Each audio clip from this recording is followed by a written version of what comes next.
I-Team 8 and complaints of gatherings growing out of control at rented properties. Airbnb says the city is a top trending destination this year. Listings in Indianapolis increased by 256% from 5 years ago.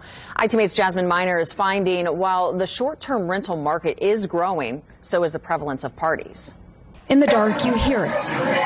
We got woken up at 6:30 in the morning with gunfire. By morning, you see it. Later, we found gun shell casings on the street. Nick McHugh bought his house on Leslie Avenue just 6 months ago, so moving is not an option. You guys don't even stay here. That's right. It's supposed to be rented out this coming weekend, and we will not be here for it. The house across the street has been listed as a short-term rental on both Airbnb and Vrbo. In the Vrbo description, it offered allowing parties for an extra cost. Nick and his neighbors were able to get at least the Airbnb listing taken down.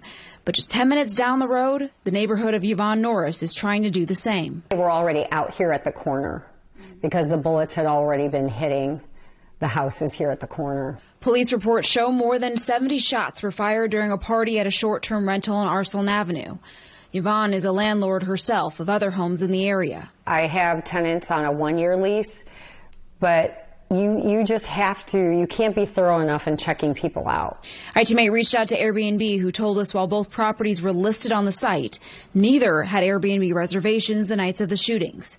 Airbnb has permanently removed the listing near Nick, as their policy does not allow for parties or party houses. A spokesperson says the Arsenal listing is deactivated as they continue to investigate. Jed Fuller is a pastor in Impact Old South Side, who says more city oversight is needed. Concern of, is this a neighborhood anymore? Require short-term rentals to register with the landlord registry. I-Team 8 reached out to Mayor Joe Hogsett's office. A spokesperson explained state statute currently limits local regulation that specifically targets short-term rentals.